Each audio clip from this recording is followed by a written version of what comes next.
Welcome to the Tall Corn Book Talk. I'm Nick Bergus, the books columnist for the Iowan magazine. And with me, of course, as always, right over here, is Steve Semken of Ice Cube Press. How are you doing today, Steve? I'm not bad. I don't follow you around everywhere. It's just when we get to the show. Just when we get to the That's show. why I'm always around. When we do the Tall Corn Book Show. Right, you're with me here. Otherwise, I rarely see you. That's true. So let's talk some book suggestions. All What right. do you have? Well, it's fall season, so, but before I get to the fall releases, I'll tell you about two that I read. One is called, it's for the people that watch the show that are really into books. Yeah. I got this one called Just My Type, and it's a book about fonts by Simon Garfield. And strangely, it's pretty interesting. Yeah. It talks about the way people, like road signs and everything, and the fonts that they use. And I know it's a little bit nerdy, but still, I found it fascinating. Very and cool. It's a great one. You can just show it to someone. Hey, you're just my type. Very and they'll nice. be like, what are you talking about? It's the name of the book. You know, fonts and typefaces are really are intriguing, and there's a reason that, you know, you can do an Yeah. entire documentary on Helvetica. Right, that guy was talked about. Now I need to see that. I haven't seen that. It's a good documentary. You should. It's pretty fascinating. Yeah, absolutely. I mean, sort of fonts sort of combine, you know, psychology and the way the brain works as well as sort of aesthetics. There's and headlines things like and there's lines underneath them and absolutely. the spacing, and it is pretty fat. I was telling my wife about it as she Yeah. read, and I could just see her slowly going, some people would find that interesting, and some people wouldn't find it so interesting. So you just happen to like it too, which There is you good. go. So tell your type friends All right. that you found a great book. Just My Type. Just My Type, Simon Garfield. All right. What else? Then I picked up, I've been listening to this show on creativity called The Accidental Creative, and it's by Todd Henry, and I thought I should read his book too, so I checked out his book, and it's pretty cool because he talks about a lot of people have to create things every day, and it's just that how to deal with sort of living a creative life without getting too burned out with it. And so he just talks about organizing your time and how you can't rely on just, you know, today I'm going to have that inspiration. And so I found it pretty interesting for people that, and a lot of people really do live creative lives, they just may not think they do. But if you're on demand and you have to come up with new ideas, then you're really, you know, the two of us are probably like that. That's right. I would think. We're able to do it. We don't really need the book, but just to make sure I was doing the right stuff, I read the book anyway. That's good. So. All right, let's talk about your fall releases. Oh, all right. That's a great topic. Well, first off is Farmscape, which is it started out as a play written in this Iowa State class with Mary Swander, and it talks about the changing about the changing rural environment and just the way we've plowed the land, and now there's a new change happening which has to do with new styles of farming, and it's in and of itself was a play. And there's a great line in here about how the John Deere 4020 tractor is the greatest tractor ever made. And I read that and I'm like, I don't know about that. They're like, no, it's sexy. The tractor was great. And then when the guy delivered the books for me, and I said, oh, did you used to be in farming? He's like, yeah, I farmed up until about 5 years ago, my whole family. I said, well, just out of the blue, do you think the John Deere 4020 tractor is really a great tractor? And he literally was like, oh man, that was the greatest tractor ever. And he goes, we could never afford one. We had a Ford, but we were always envious of the 4020 John Deere. And so I sort of took that as a great endorsement for this book. Forget about all the things on the back cover. Just trust the deliverer of the book. So this one's just coming out on October 4th. There's going to be readings around. There's one at Prairie Lights on the 25th of October, and then one at the Nubo, that new bookstore in Cedar Rapids, Nubo Books, on the 17th of November. And they're going to do a whole performance on at the Nubo Books. Like a staged reading? Yeah. Cool. What they like. And the rest of this book is also it's a collection of essays by people that were in the play, talking about how they put it together, because it's a community thing. And so they have maybe 20 members in the cast, and then they bring the local weather people or the school superintendents or whatnot to read. And so it becomes a real community event. So there's some essays about that, and then there's some about just the fate of farming. I think it's a good collection for people to read, especially this time of year as we go into our drought-ridden farmscape. Then I have another one called Holding My Hand Through Hell, which is a true story of one lady's finding hope and inspiration through the hardships of her life. She, as a little girl, her father was in the police department in Chicago, and he ended up killing her mother, and she came in and saw that, and it sounds pretty depressing, but she's literally saved thousands of lives from this horrible thing happening in her life, and so she's become a real spokesperson for domestic violence and domestic abuse, and her name is Susan Murphy Milano, and she's been on the Oprah show in 2020 and whatnot, and it's real inspiring because she just shows you and tells you what happened in her life, and the fact that those bad things happened to her is actually what gives her more credit with other people. They're just like, oh, this happened to you, and so I think people believe her more because of that. Very cool. And do you have any other books? I think that's good for now. All right, and so we also want to mention that coming out in early October is For the Love of Pete by Ethel Barker. I wrote a little intro for you if you don't mind. She's an author and a retired educator who's living right outside of Iowa City. This is your first book. So first, can you give us a brief synopsis of For the Love of Pete?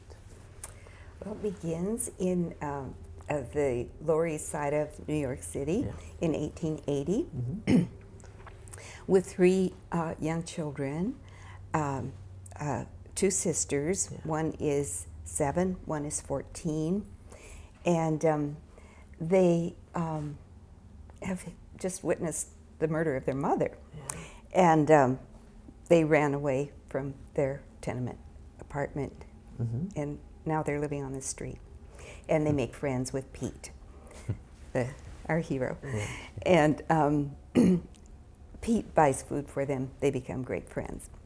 However, he gets them in trouble because he has a sharp knife, and they're playing mumbly peg, and they wound a police officer. So,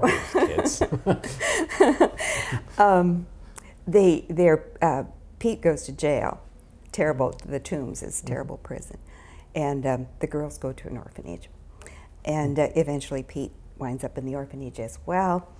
And this wonderful minister who wants to save poor street children decides to send them on the train, and this is a historic thing that actually did happen, but these are fictional kids, and they are taken to Iowa.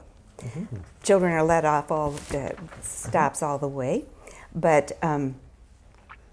they wind up in the fictional town of Hartfield, Iowa, and the benefactor, the founder of the town, is the benefactor of everything in the town. And so the opera house is something that he has built. And it's quite grand for a little Iowa town in the 1880s. But the children are all whisked up onto the stage and shown one by one. Do you want this one? Do you want that? There's a group of farmers down below. And so the boys have to show their muscles if they're going to be strong enough to work on the farm. The girls have to act really nice so that they could be a housekeeper. And the cute little ones might even get adopted if they're really lucky. So that's what happens. And of course the girls want to stay together. They're sisters. And they cling to each other. However, they're split apart. And Iris goes with kind of cranky old farm couple. Pete, Pete's the last. Rosie is chosen right away because she's little and cute, and she goes with the town founder, the rich man. Lives in the beautiful house on the hill. But she has troubles of her own, of course. And Pete is the last to be chosen because he's kind of an ornery kid. And he doesn't show well, and nobody wants him. I can relate to Pete. So poor Pete goes off with somebody who shouldn't have children, but hasn't been recognized yet. And his story. It's the tragic story. Yeah. And you tell this story through each of the three main children's sort of perspective. That's right, in the first person. Yes. How did you keep those voices distinct when you were writing it? Well, it was a long process. When I began the book, I wrote it in third person, and that was quite easy. Then I was told by a woman I respect, this would be a lot better in the first person. Well, how do you do that with three different characters? So they each got their own chapters. Not necessarily, sometimes Iris speaks in two chapters close together, but anyway, they each speak in their own voice. How did you sort of give each of the characters their own voice, and how did you, when you were writing it, like sort of try to keep those voices distinct? Well, Pete was probably the most fun because he is this little street tough, and I tried to find the vocabulary of the time of kids like that, which is a little bit of a work, but it was, he's fun. I love Pete. And then Iris and Rosie, a little easier, my being female, they being little girls. So I don't know. They just kind of came. Okay. And I know we probably mentioned it, but it is historical fiction on the orphan trains. Yeah. And as you were just describing it now, I was wondering, like they're up on the stage at the opera house. Do you think those kids at the time, did they know what was happening to them, or were they just like up on the stage wondering why in the world? I mean, I wonder if like rumors said, if you want to get with a good family, you should act a certain way. Or if you know that. I think they didn't, at least my characters didn't really realize the girls were clinging to each other, and Iris was screaming, "We are a pair." Right. Which the Mr. Jackson, the cruel guy up there, says, "Stop it," and he splits them apart. So like no rumors had sort of spread amongst like previous amongst kids. The like, kids. Right, like if you really want to go to a good house, get a good smile on there or something. Well, they should have, except they were all in the same boat. They were all, they all just fresh from the slums and didn't know what was happening to them. Right. Yeah, it is. It sounds, and it's about 1880s. Did you say that? Yes. Is that? Yeah, right. Yeah, the year 1880. Right. Ends in 1881. Right, but just the whole Orphan Train era, sort of. Yeah. Well, it's a long era. Right, because I hear people tell me that they know that someone in their family was part of that also. It's very interesting how many people you find in Iowa. Iowa was a big state for that. But this movement started in 1836, I think, and ended in 1929. So there are a few survivors still. So let's talk a little bit more about sort of this orphan train phenomenon. What was sort of the idea behind it, and what exactly happened? Well, in that the early 1800s, New York City was a seething cauldron of immigrants, and poor immigrants, and tenement houses in that neighborhood called the 5 Points, where my kids start. There was a minister, I think when he first became aware of this, he was a theological student. He walked through those neighborhoods and was appalled at what he was seeing, because children were sleeping in the streets. They were begging. There were no facilities, anything, stealing, lots of stealing. They went to jail, some of them. There were gangs. If you see that movie, The Gangs of New York, that's a little earlier than the 1880s, but it's really horrible what's going on there. So you think of innocent little children thrown into that mess. So he decided first, he had various charitable things. He didn't like orphanages. He thought they were inhumane institutions. But he tried to get work for kids and things like that. Eventually, he said, we got to get him out of this wicked city, send him out to wholesome farms. And it was very innocent in his views. But for most of those kids, it probably was better than, a lot of them died there on the streets. Little babies, were just thrown. It was really, really horrible. So he organized this train system, and he wasn't the only one. The Catholics also sent children on their own trains, and they did a little differently. They would match up the child with somebody that asked for a child, and they'd put pin a little tag on him. Okay, this is, and you could ask for, I want a blue-eyed, blonde, curly-haired little girl. Brother. But the one that I am talking about in For the Love of Pete, this pastor did not make those arrangements. They sent out flyers to all the little towns, and it's Reverend Brace was his name.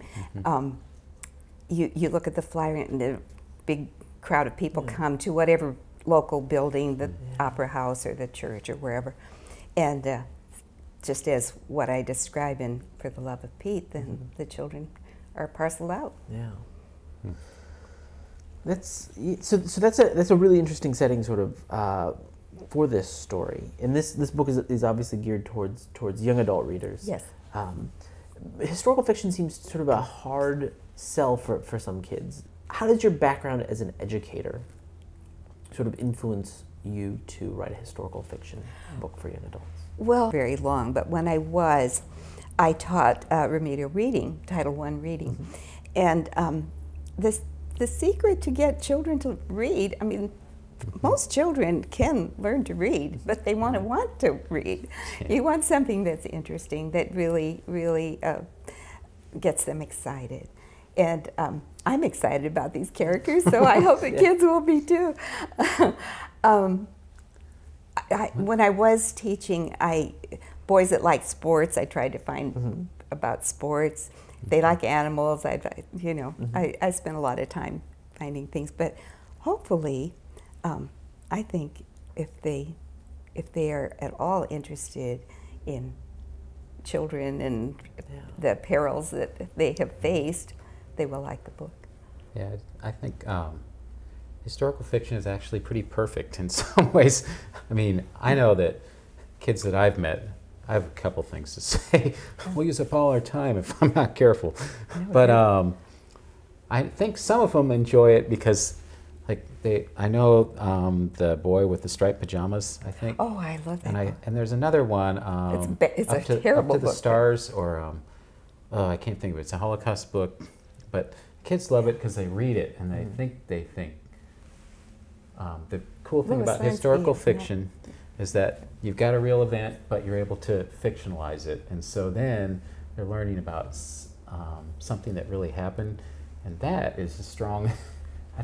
But there's something about the fiction of it that allows it to become more creative, and I think the kids they're learning without even learning two things at once. I think it's pretty fascinating how it works. I'm not really sure how it works either, but.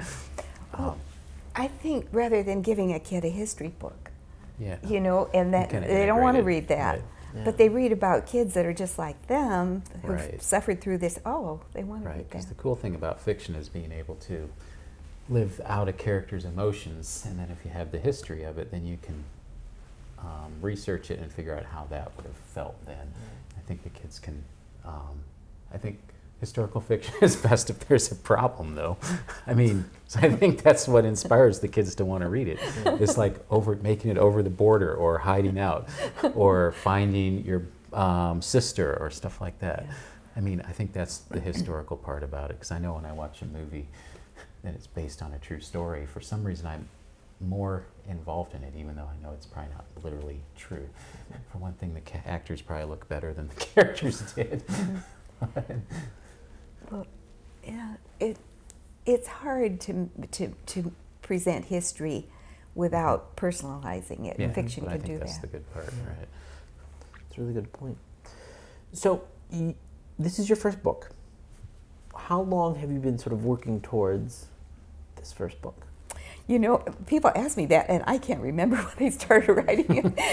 It has been a long period that I was at it, and periods in between. I'd start it, then I'd get busy doing something else. I'm much more focused now that I found Steve. I'm much more focused. Actually, I'd be curious, like, you've always been in writing groups and stuff, but did you ever this is going to, now that you have a book out, I can ask you this question. I mean, did you always want to be a writer? I mean, were you really wanting to do it, and then this happened? Or was it just, I mean, what inspired you to be a writer throughout time? I have always loved to write. Right. But I never thought about a career in writing or anything Right. like that. I just thought, oh, it's so much fun. Then, oh, that's a long time ago now.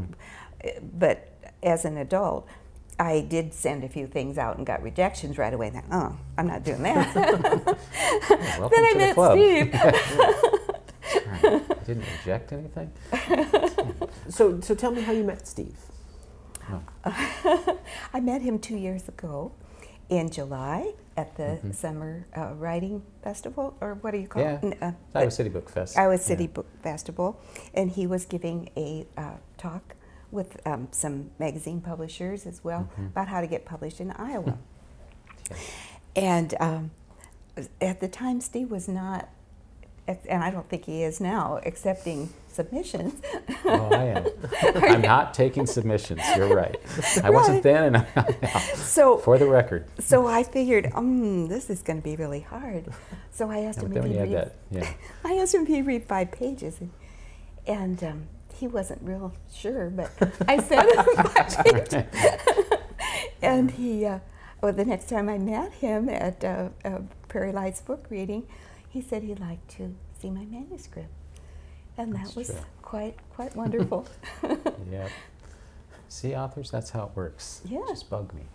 I'm just kidding. So what did you see in those 5 pages that caused you to chase her down? Because the way Ethel described it to me was, well, she was actually, I think there Prairie was Lights 3. I think the first festival, you might have been with some friends of yours or something, and they were all interested in writing. And for some reason, we were all joking around. Then I saw you the next summer. I was like, oh, I thought you were going to send me one of those books. And I don't know if I didn't think you were really going to send it or not, but I still, for some reason I decided that you seemed like you really had written something, or you were really writing it. And I don't know, I just decided I wanted to see what it was. And it was, and 99% of the time, no one really has anything. I mean, I wasn't surprised that you had 5 pages to pass on, but that's pretty unusual for the most part, because most people are like, oh yeah, well, I don't have it ready yet, or something. And so when I did get those, then I checked and I said, well, yeah, this is definitely worth seeing more of. And so, I don't know. I mean, I think that I'm open to a lot of different things, and I don't know, you just sort of fit the mold of exactly what I was looking for. Someone that's enthusiastic about their writing, has put a lot of time into it, and actually had it finished, so that always tells me that they really are going to go through with it. And if you ask them for the rest of it, and they really get it to you, you're like, all right, I can actually count on this person. Because the worst case scenario for a publisher is, there's lots of them, but one is that you do find a great idea that you want to do, and then the person that supposedly had it done doesn't have it done. And so then you're like, oh, well, now I have to find something else. I don't really know. It's hard to tell what attracts me to one book and not another.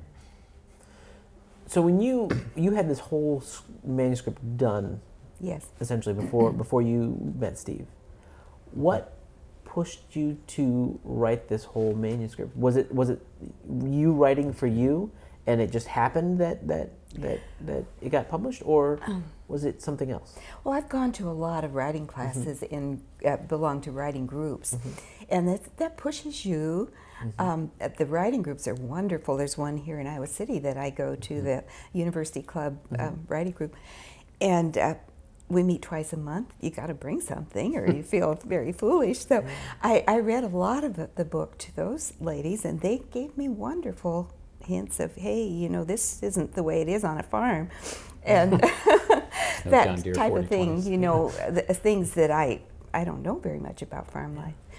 And then once I was with Steve, the book changed a lot after I got with Steve, because he encouraged me to have other people read it, to read it myself onto a recording machine. Don't give out any secrets. Can't reveal those writing secrets. Anyway, all these wonderful things that made the book better. Yeah. Actually, I know there's something in here in the book. There is a picture in here that helped inspire you to write some of the book. Oh, yes. There's a when you all purchase the book as of October 4th, or you can buy it online now. There is a picture in there of the orphans. I almost brought the magazine. But it's okay. People, they might be able to put it up. But I mean, it was inspired by sort of some I don't know, what's the right word? Ragamuffins, yeah. Ragamuffins. Sounds like a bad bakery, but I guess that's what they really were. So, you know, forgot to wash your clothes. Well, they were the Iowa State Historical Society puts out the magazine. It used to be called Palimpsest. It was the magazine that I had, and I'd saved that for years. I was so inspired by that article about these little kids. The article was called "The Orphan Train Comes to Clarion, Iowa," and then there was that picture, wonderful picture of these poor little street urchins sleeping in the street with garbage around. Terrible. So, to me, that was a shock. A lot of people have heard about the orphan trains, but I had not. So, you know, you finally, this book is published, and you know, they're all showing up on a semi today. Okay. Yeah, that's true. They are. So where are you going from here? What are the future plans? Future plans, well, we're going to do some book talks, go to Prairie Lights, and go to Minneapolis Book Festival. And as far as further writing, do you mean? Yeah. Well, I have maybe half of another book written, but don't count on me yet. I haven't finished it. Well, I'm expecting it by September next year. But you know, the same now that I know it is possible to publish a book, it's really quite fun to keep going. Now? The new book is also historical fiction for young adults. It right? is, but it's a different time period. It's the 1940s. It starts with Pearl Harbor and ends with the end of the war, and it's an Iowa farm family, and it takes place in Iowa. Fictional town again, a family with 5 children, and the 2 oldest boys go off to war. There's 2 more boys coming along if the war lasts long enough, and then the girl. The 2 youngest are 14, and a boy and a girl, and the boy is the storyteller. Thank you for joining us, Ethel. It was a pleasure having you. Thank you. And Steve, thank you for coming and setting everything up. Thank you. No problem. And thank you. This has been the Tall Corn Book Talk, and we'll see you in a few months. Yep.